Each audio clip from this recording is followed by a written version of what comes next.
Gérard Felzer, Anne Bocquet et Michel Badré sont les 3 médiateurs désignés hier par le gouvernement pour arbitrer le dossier Notre-Dame-des-Landes. Un casting qui ne fait déjà pas l'unanimité, notamment chez les pro-aéroports. Principale cible, Gérard Felzer, ancien pilote de ligne et surtout proche de Nicolas Hulot. Dès hier, dans un communiqué, le président du département, Philippe Grosvalet, affirmait n'avoir aucune garantie sur l'indépendance de la médiation. De son côté, Bruno Retailleau, président du syndicat mixte aéroportuaire, évoquait une parodie de concertation. Pour leur part, les opposants au projet d'aéroport ont affiché leur volonté de collaborer avec les médiateurs.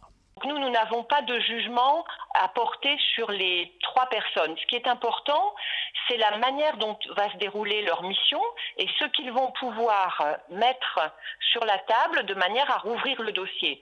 Donc nous serons évidemment autour de la table pour travailler avec eux. Moi, j'ai l'espoir que la confiance se réinstaure. Pour que le dialogue soit effectivement possible, il faut qu'il y ait beaucoup de transparence et d'honnêteté. Et je n'ai pas a priori de raison de croire aujourd'hui que ça ne sera pas le cas.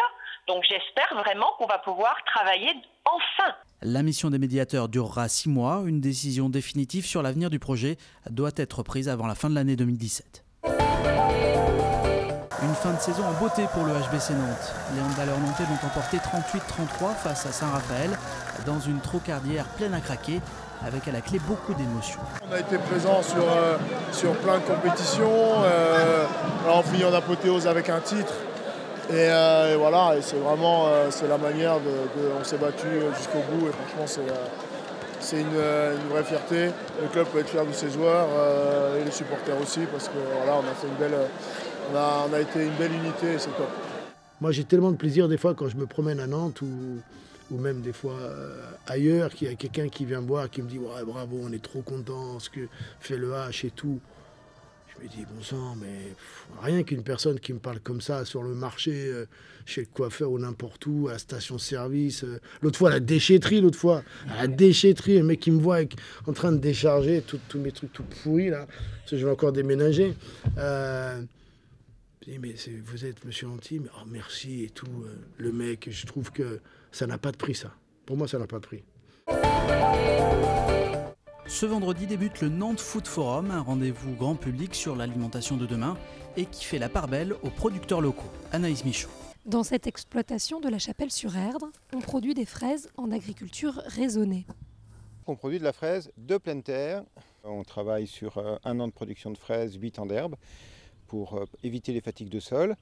Et on travaille la fraise donc de façon assez douce avec l'utilisation notamment des auxiliaires. Donc les auxiliaires, ce sont les insectes qui s'occupent de manger les insectes nuisibles. Miser sur la qualité et faire goûter la différence, c'est l'objectif de l'atelier qu'il propose au Nantes Food Forum ce dimanche. On va déguster différentes variétés de fraises qui sont produites aussi selon différents modes de production et ainsi voir leurs différences au niveau visuel, comme entre ces 2 fraises, Capella, Manille, et puis voir leurs différences au niveau du goût surtout. Au programme également des conférences à Stéréolux pour penser l'alimentation de demain. On va pouvoir voir une conférence d'un chercheur de Maastricht qui fait de la viande in vitro, donc sans animaux en fait. Voilà, ça peut être une table ronde pour voir comment on va nourrir l'Afrique en 2050. Et les enfants ne sont pas oubliés dans la programmation. Tatouage à la danette pour les enfants, faire son rice burger en chantant avec une chanteuse artiste japonaise, et puis manger des insectes. Le Nantes Food Forum, c'est du 2 au 5 juin sur l'île de Nantes. Il se clôturera par un grand marché de producteurs lundi, au pied de la Grue Jaune. Les fondus de synthétiseurs ont rendez-vous tout le week-end au Sainte-Fest, organisé à Nantes. Parmi les participants, le Nantais Olivier Briand que Rémi Guivic a rencontré. Donc voilà, moi j'ai lancé l'enregistrement à côté, donc il n'y a pas de souci. En revanche, il faut arrêter le truc. Voilà. Ces lunettes colorées sont ce qui le distingue de Jean-Michel Jarre. Pourtant, tous deux jouent du même instrument, le synthétiseur. Olivier Briand en a fait son métier, une passion née il y a 40 ans. Il faisait alors partie d'un groupe avec 2 autres musiciens. Un des 2 a acheté un synthétiseur d'occasion, et là ça a été une sorte de révélation, et aussi sec, j'en ai acheté un aussi, et tout le monde s'est mis à jouer du synthé dans ce groupe des années 80. J'ai fait pas mal de musique pour le théâtre, ensuite pour le cinéma, pour différents jingles, pour la chorégraphie aussi. J'ai pas travaillé pour Spielberg. Dans la pièce d'à côté, c'est là où je range, c'est un peu le bazar, c'est là où j'ai mes synthétiseurs analogiques. Là ici, la pièce de collection, c'est l'ondioline de mon grand-père. Moi, je suis un peu un acheteur compulsif frénétique d'instruments de musique. Il y a un petit côté sentimental quand on a fait de la musique avec un instrument. Moi, j'aime bien le garder.